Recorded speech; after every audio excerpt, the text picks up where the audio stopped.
Lina Ghotmeh is online. Yep. We tested this morning. It was a slight challenge. We hope it will work now. Well, super. Let me introduce you to our audience. So Lina Ghotmeh is an architect born in Beirut, educated at the American University in Beirut, and later at the École Spéciale d'Architecture in Paris, where she also taught. She has founded, or she leads her practice, Lina Ghotmeh Architecture, in Paris. She has realized a number of very prestigious realizations. And today we reach her in Beirut. And the issue has, of course, to do with the fact that the catastrophe happened about a week ago of the explosion. And maybe, Lina, you can tell us a little bit about it, how you heard of this incident and what went through your mind and what happened afterwards. Yeah, I arrived to, I'm set up in Paris. My office is in Paris. I grew up in Beirut and studied in Beirut at the American University, as you say. So I come quite often to Lebanon as a place for my work because I follow up some projects here, but also as an inspiring, actually. Right Monday to here, and just day after Tuesday, the explosion happened. Lebanon has been living a lot of tumultuous situations and wars, and it has been extension at the moment in the city. But that explosion was something out of this world. Actually, it was really a massive explosion that every single person had felt that it happened in their houses or in the places where they are. So I was along the beach side, so on the opposite end of the port area, and we heard this massive sound, and of course the panic of people screaming, and you just don't understand what's happening. And unfortunately, having lived the war, sometimes you think this is maybe something else will happen again, like a bomb, or you just panic. You just stay still and try to understand, call your family and colleagues to know what is happening in place. Mm. So you were actually in the city when it happened, right? Yeah. Yes. Because you are involved in a number of building projects. You just finished one, which Yes. is incidentally very close to the site of the explosion. Yes. Can you talk a little bit about how the building was affected?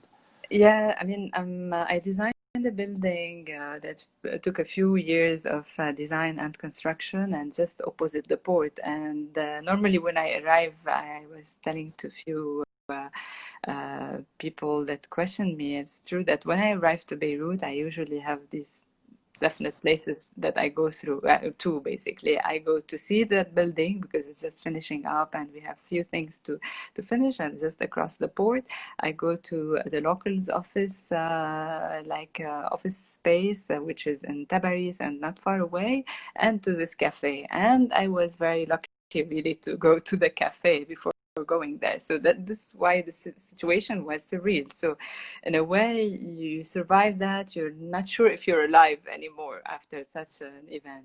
And Hey, sorry, we had a problem here, but it's fixed again. So I'm sorry that I interrupted you. But no problem. yeah, you were speaking about the project that you built near the site of the explosion. Can you talk about that again? Yes, so the building is off the port area, and it's like the port area at the moment is a zone that is really developing in the city of Beirut. It has been a lot of designers, creatives that are setting their studios there. And of that area also, Mar Mikhail has been historically the artisans' workshops, actually, in the past urban fabric of Beirut. So that building is located on a site that was one of the first concrete factories that were developed in Beirut, but it's also the site of one famous modernist architect, the Lebanese modernist architect Pierre El-Khoury, who deceded and gave his land to his family. And one of them is a photographer. It's Fouad El-Khoury, who took Lot Beirut during the war. So we met, and he just like, okay, I have this land and I want to build a project. I'm not sure what we will build, whether it's a housing, also a gallery, maybe for art and for imagery and representation of the Middle East. So we developed this project, and it's all really about the memory of Beirut. It's about what the city had lived in terms of the way it emerges from the ground. It's about also how to create a place that can talk about the identity of that city, and that can allow the people to appropriate the land and appropriate some of its architecture through its form. So if you see some of the images of it, it's this sculpture that almost like a mass sculpture that emerges from the ground, that is all hand chiseled by many of the migrants that came here, and that has all these openings that portray the what the city has lived, all the war that it had lived, but it's at the same time transforming these into places for life where nature comes through, the aesthetic of their win, but in a much more lived manner. So basically that relationship is constructed in the architecture of that building. But at the same time, I think having lived the war, as an architect, it gets you embody what you live, and definitely architecture becomes an expression of that lived experience, which is subjective experience, but it's also a collective one that many Beirutis, Lebanese had lived. And the architecture of that building becomes a shelter. It really acted as a shelter during that run, because many of the people standing in front were projected inside, shielded. It's a concrete mass. It has this earthly projection on it, and it's very like measured windows in such a Mediterranean climate. It's not like a full glass facade. So it became a shelter, and it also protected like as much as possible the people that were inside the circulations and inside the lobby from that blast.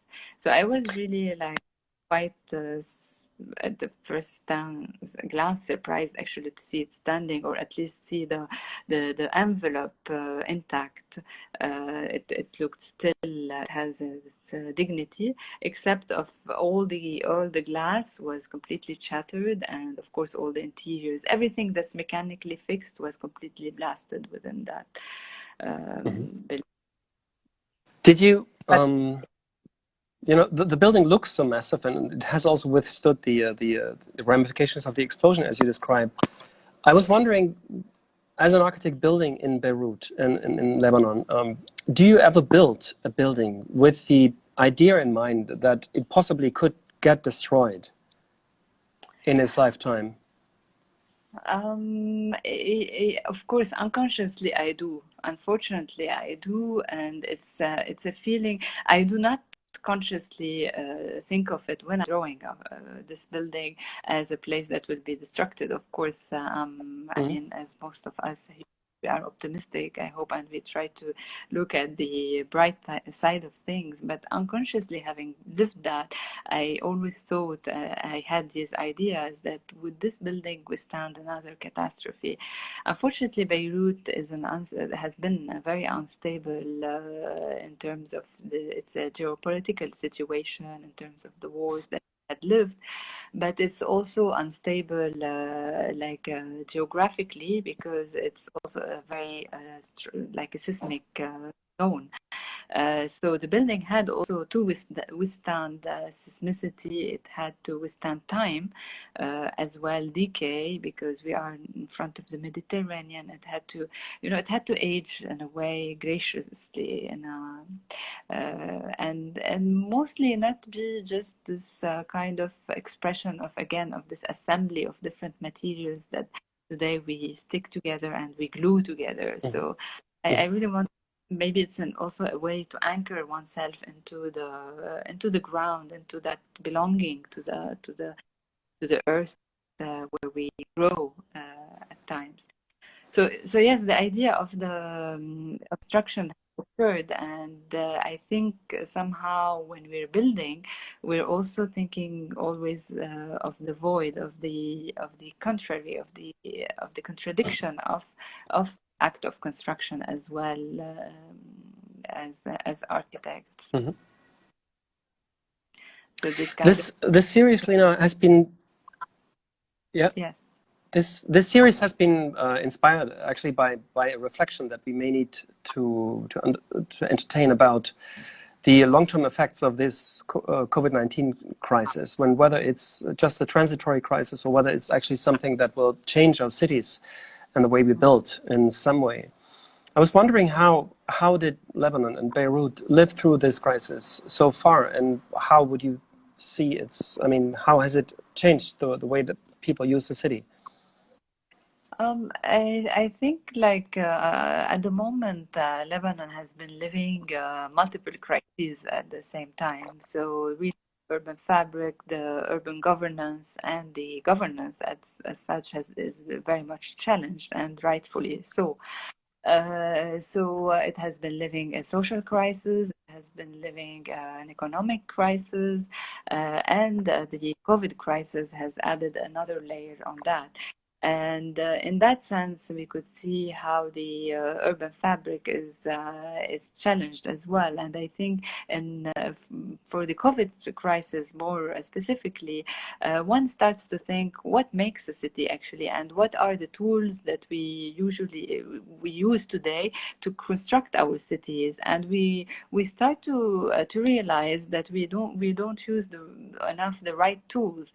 Basically, how do we think enough of our cities as sanitary infrastructures? Are hospitals thought of to have the right places and the right sizes or the right amounts in a city? How can also health become a tool that is able to orchestrate and construct our cities? And we could see that basically the city is constructed out of as a reflection of different political interests, and more as a kind of opposition of these political space. So it is a stitched city instead of being a cohesive city. And that is also visible in the way the manifestants walk into the fabric, the urban fabric, moving into a succession of sceneries that are completely different, backdrops that are completely different, from the city center to the outskirts to the port area. And you would almost think that you are in a collage city that is, superposed, that reflects also that political governance that exists at the moment. Mm-hmm. Just to understand, how do people deal with lockdown? Do they accept it? Do they respect it? Do they stay inside? Do they wear masks? Yeah, definitely. Lebanese people have been very disciplined regarding the COVID crisis. So they were all locked down, wearing masks in public spaces, and when they were able to to manifest and go on the streets, they were always wearing masks and protecting themselves. Of course, the social distancing also was respected as much as possible. The other side is also geographically, Lebanon is a small country, and you have the mountains are very close to the city, so that also gave the capacity for many Lebanese to retreat in the mountain or their villages, because not everyone is from Beirut, although Beirut is the most dense populated. So that proximity also is very precious, and the capacity of being in a rural area and totally connected to work was also stored. Well, another part also, like maybe the difference that I could sense between Europe and in Beirut in that sense, because I lived the lockdown in Paris, also the practice of the public space is completely different in Beirut, because you do not have like many public institutions like museums or public, for say, as we are used to these in Europe, venues where people would mix or encounter. So the main social happenings were in some of the galleries that were done out of private initiatives, and these are modest in sizes. Maybe the restaurants and the few theaters, but this, in a sense, that transformed into the household. So I didn't understand the last phrase. yeah, I mean the what I was saying, that the fact that the public space in Beirut has a different, how we see that in Europe or in Paris, as my experience is very much centered also in Paris, the city where I live. So basically, there's an absence of the public infrastructure, or like public venues, like large museums, or most all the places where people. In that sense, the social interaction was imploded or happened within the households in Beirut. Okay, so basically the collective dimension of the city somehow evaporated, right, during lockdown. It did, but I mean, in contrast to the evaporation of it on the street, it happened intensively via the social networks and media, as you may imagine. Like we became digital citizens, and it intensified when the people went down to the street to manifest against the social gaps that are growing for the economic crisis that is deepening, and also against governance in the country. I think one of the interesting effects of this crisis has been that it has sparked, paradoxically, an energy for change, and actually urban transformation, urban improvement. Many cities have experimented with giving more space to their bicycle lanes, to pedestrian spaces, while limiting spaces for cars. Paris is a good example for that.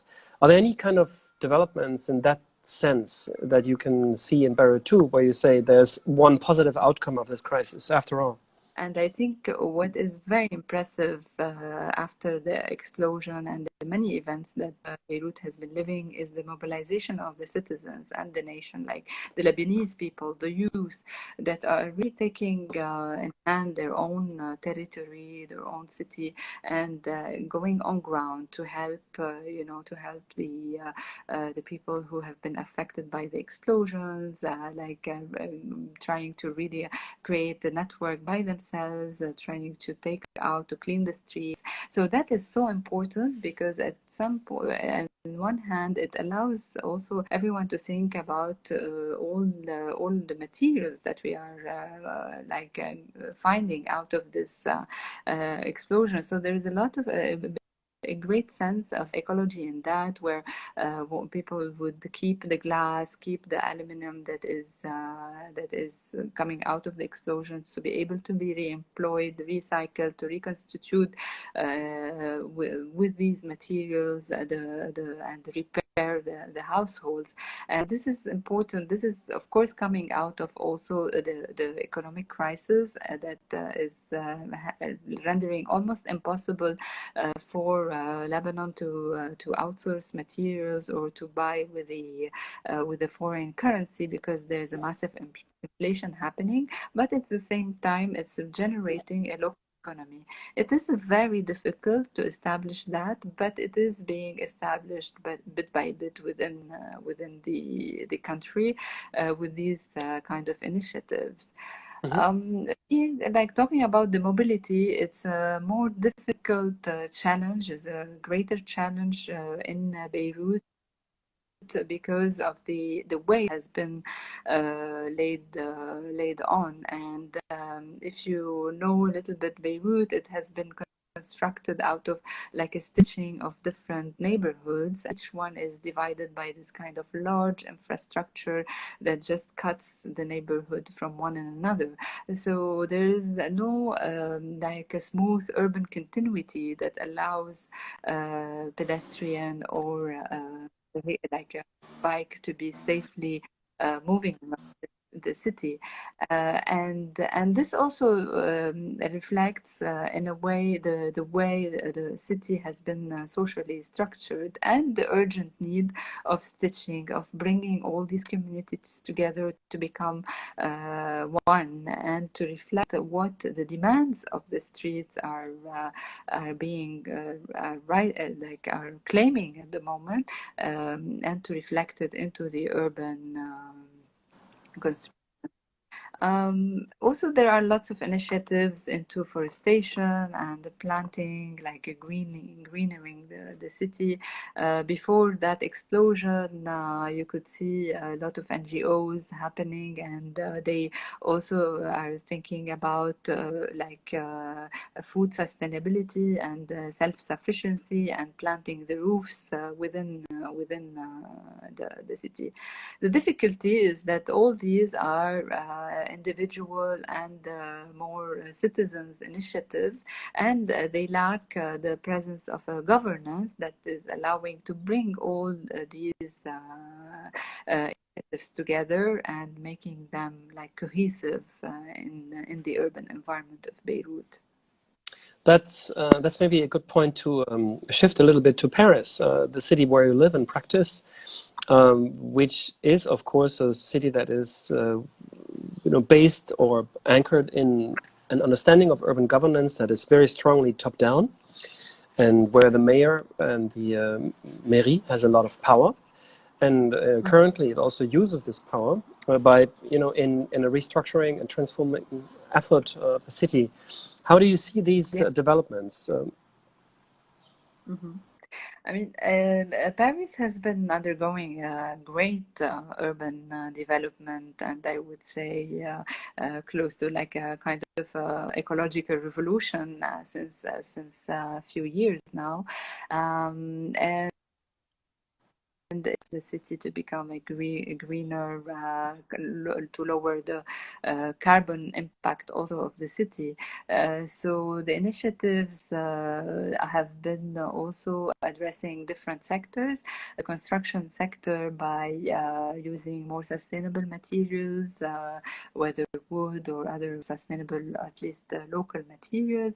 It has been affecting also the programming of the city, like one of the projects that I am working on, and that that my office won a few years, is a project that is around sustainable feeding.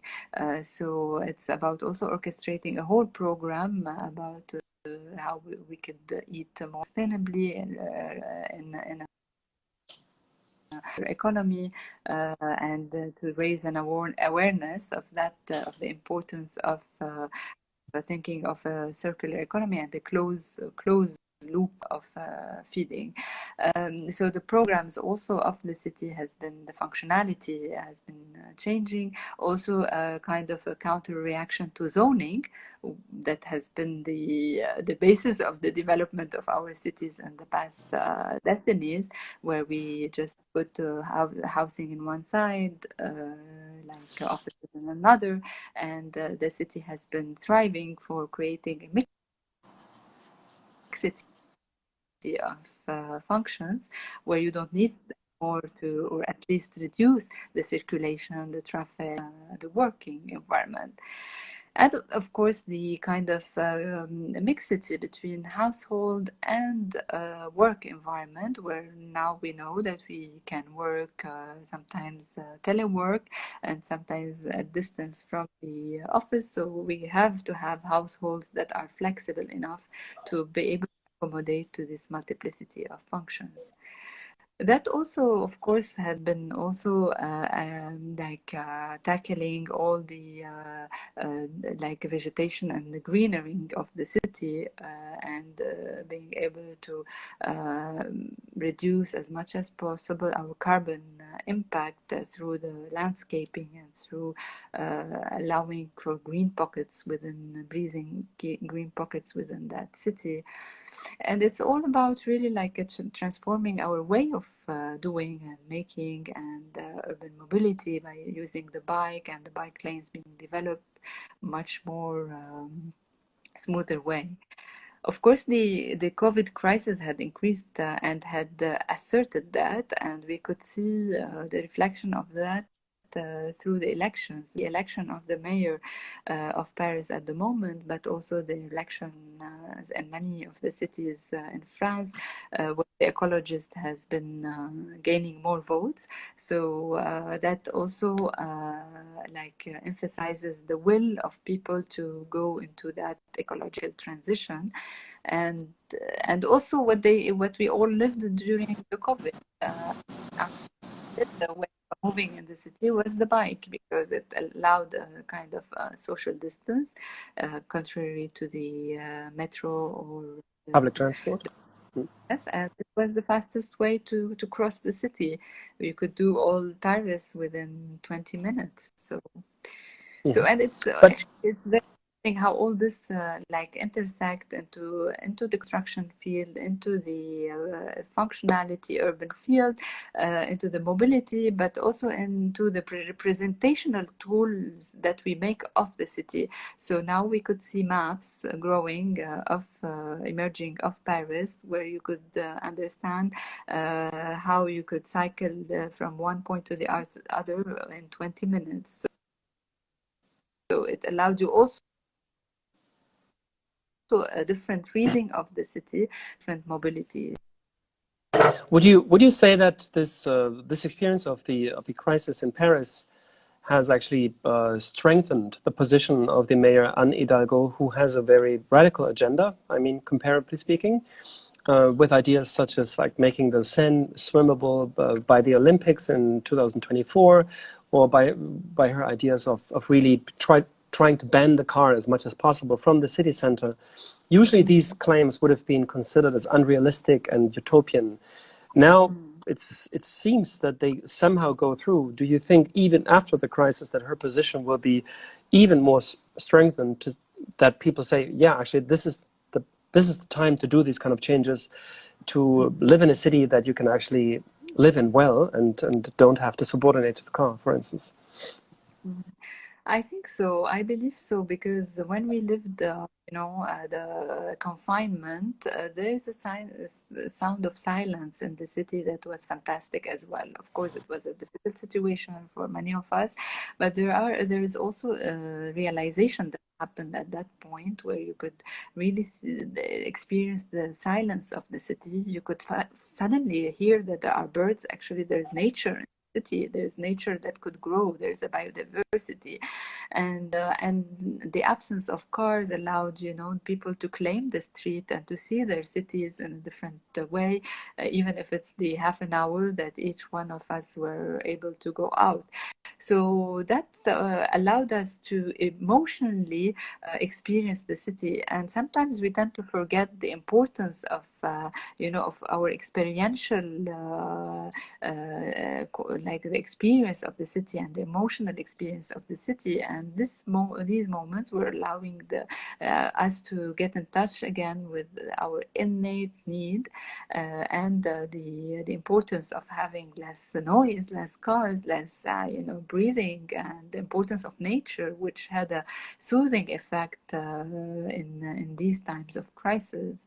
And I do think that's also the similar manner Beirut also would need that nature to bring to come in. And honestly, the positive vibe in the city is possible because of the presence of the sea as well. The sea has a humongous importance, because it can just allow people to suddenly distress makes all the destruction just dissolve in that amazing landscape in front of us.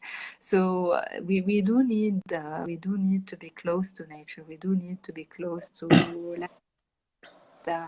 and crises are the opportunity to stop and think how to construct a city for its citizens, for less violent citizens as well, and more in synergy with their context. Would you say that in a similar way, also in Beirut, politics and urban governance would be empowered by this experience of crisis, first COVID-19, and now even this explosion, in the sense that society and economy even entitles the politicians to say, now you must step forward, now you must make decisions that actually help structure the city in a positive way. Is there this kind of uplifting moment for politicians to actually do their job in this moment more than before? Of course, there is a first moment where there is like a point of realization that has been building up that the political structure that exists within the country cannot continue anymore, and that the schism that exists between the population and between the political representation has to stop. So people are now really, they're thriving and they're desperate to be well represented in the governance and to build a government that is built on the citizens' welfare, and that is not built on the welfare or the interest of few fractions or political fractions that are competing within each other, and that is also again a growing need against corruption. It cannot go on anymore, and of course, in that sense, this needs an international attention, because we're talking about corruption, when we're talking about like geopolitics.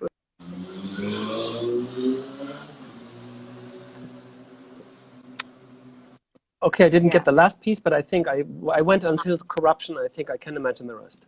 That's good.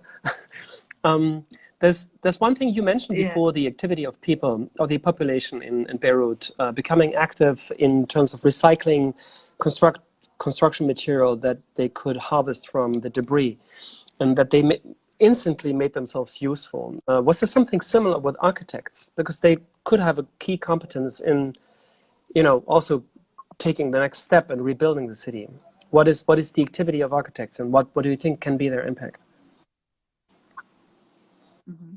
I mean, architects, of course, like they are fully mobilized, and we are fully mobilized on the ground. Architects, engineers, constructors, everyone is fully mobilized on the ground.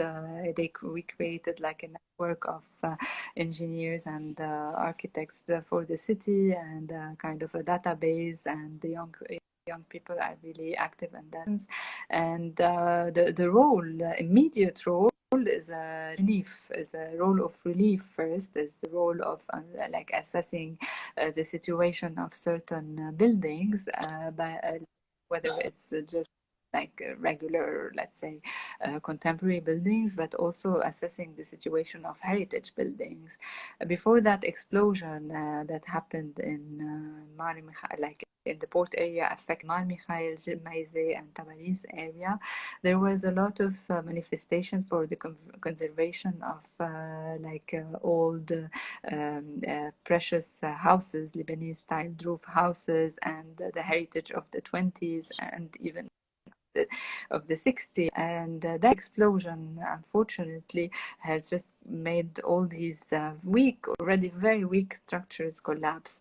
So now the mobilization of architects is stronger in that sense, also to conserve that heritage that is very important also because this what constitutes the history, the memory of the city, and what constitutes the belonging of the future generation to the history and the territory of Beirut in its ancestors' glory. You know, a lot of many of us Lebanese have grown with that image from our parents of Lebanon being the Switzerland of the East, and being the place where a lot of cultures would cross with these Ottoman small houses that were built, that were very much influenced by the Venetians. And this this memory is so important because it crosses, it allows citizens to to almost deplete and forget the war and overcome the painful moments also the city had lived. Besides amazing architectural value as well, and beauty, and their structure and architecture.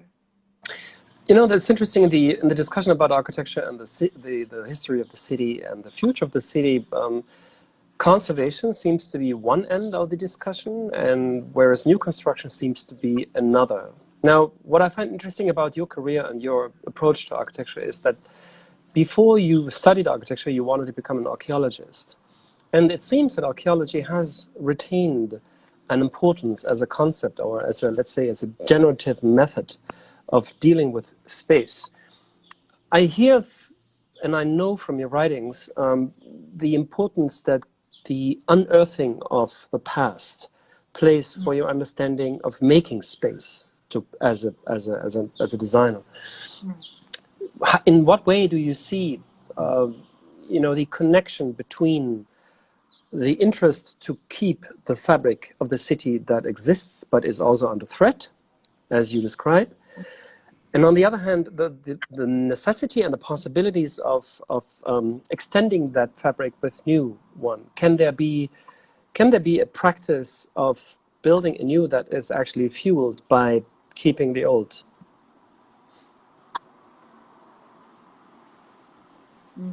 Definitely. I mean, like the notion of archaeology, I grew with Beirut, and Beirut was an open archaeology, as we were talking about the war and all what Beirut had lived. When Beirut was about to be reconstructed, it was an archaeology of its ground, and all the buildings were destroyed, almost in ruins. But also, we would discover the history of the Roman baths, all the remainings, and this anchored the city into its different layers, underground layers, and gave importance to two things. Literally to the importance of the ground and its material and its beauty, also aesthetic quality, strong aesthetic quality as well, and of course in a larger way, but also to the mental construct related to what I saw, which is the process of archaeology being a process of finding and of finding stories and narrating a story that existed already in place, and stitching it together. Even if we are looking into history here, we are always the subject is always present, and we're always here building a new narrative that we find in place. Mm-hmm. There's a slight disconnection again. So, yeah, it's about Here you go. Yes, if we are building discovering a history when we're an archaeologist, we're also stitching up a story, creating the narration as well, what we found as evidence. And for me, architecture has this parallel with archaeology, or at least I try to intersect both in the process of making a building from what exists already, from the traces that exist, whether physical traces or mental traces. And in that new architecture dialogues with people, because it dialogues with their memory, with the collective memory that as an architect I was able to sense and to find and to bring on into a continuity. That is a research process. It's also a digging process. Mm-hmm. I'm wondering, how do you connect these two moments in a situation? Ah, okay. We were a little bit disconnected again. So it is process.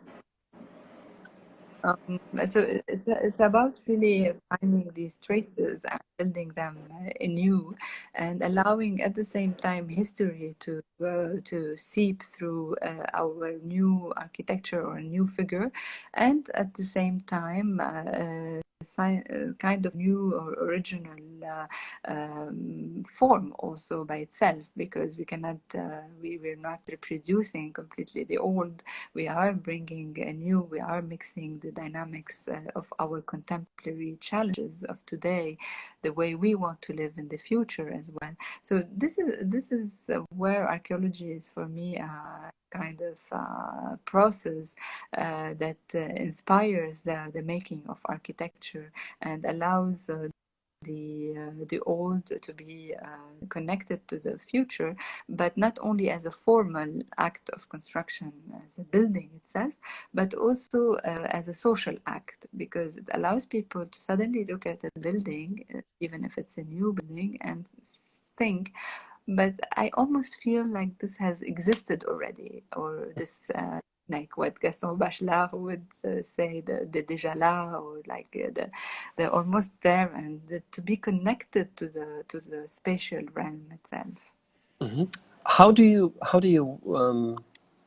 look at Paris with this kind of double vector of archaeology and new construction? Because Paris seems to be so marked and almost imprisoned by the imprint of Osman on the city, that every act of building something new seems almost aggressive to some extent, even though Haussmann's imprint was actually an act of aggression against the old one. But now this kind of layer of Paris that was constructed in the 19th century is almost sacrosanct, and 30 million tourists come every year to Paris to get their view of Paris confirmed, and see every kind of new building as a potential harm to this confirmation. So how do you archaeologize that type of image fixation of a city like Paris, and what are the possibilities of this city to actually grow into a new version of itself, in a situation like this? It's a very important and interesting question, because it makes us realize that maybe at the moment in Paris, and very much alike cities of Paris, we out, or we didn't go through the semantic exercise of questioning the language, the architectural language that we want to narrate in the city. Is this better? Okay, so that we say is the most disconnected conversation that you ever had. It's perfectly fine. It's nice that you can come back, and because I would like to follow up on this last question. I think it's an interesting question. Because in Europe we are in this situation that we tend to turn our cities into museums, and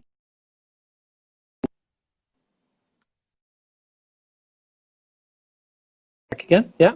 Can you hear me? Yes. Okay. Good. Yes. And the question would be, of course, is there a way how we can prevent that kind of fixation, this fixation of our cities in a state that is perceived to be ideal by some, but of course turns into a mummification of a system that should be actually dynamic.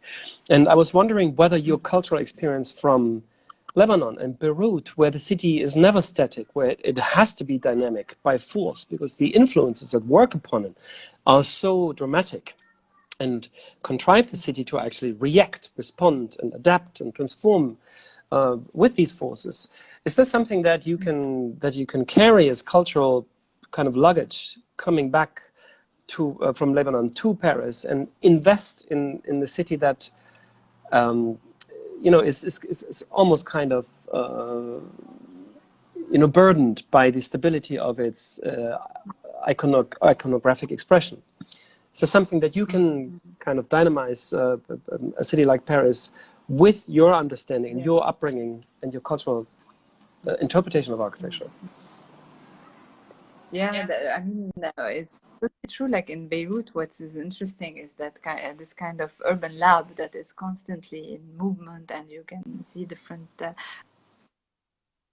approaches and inspired, because every time you can discover a different approach to the urban fabric and the new situation, and it completely continuously unfolds itself, which is very interesting. It reflects also the heterogeneity of the constitution of the city itself, so socially, the social heterogeneity into the urban fabric. It's a very interesting question to address in Paris and the cities that look like Paris. It is the question is maybe linked to to the evolution of construction and to the post-war construction that completely was to which we completely negatively reacted in Europe, which suddenly made us want to sting and get attached to our history, to our ancestors, to a Haussmannian city that itself also has so I think the maybe what we didn't do enough is to explore semantically and in terms of language, what can we narrate, how can we stitch again the continuity without creating a complete schism. Can we hear each other again, Lina? Yes, I can. Okay. Yes, I can. I think, we're at the end of our hour that we actually have for this conversation, and I have the feeling the connection is so unstable. This will happen again. So let's use this opportunity to say properly goodbye to each other. I enjoyed the conversation. Nevertheless, these are problems that do exist, and they do exist in the moment, especially in Beirut, of course, because the situation has had all kinds of consequences for the stability of services, as one can imagine. I'm happy that we managed to connect at all and could have this conversation between Beirut and Berlin in this time. Thanks a lot, and I wish you all the best for your work in Beirut and in Paris, and I hope we can see each other sometime soon in person.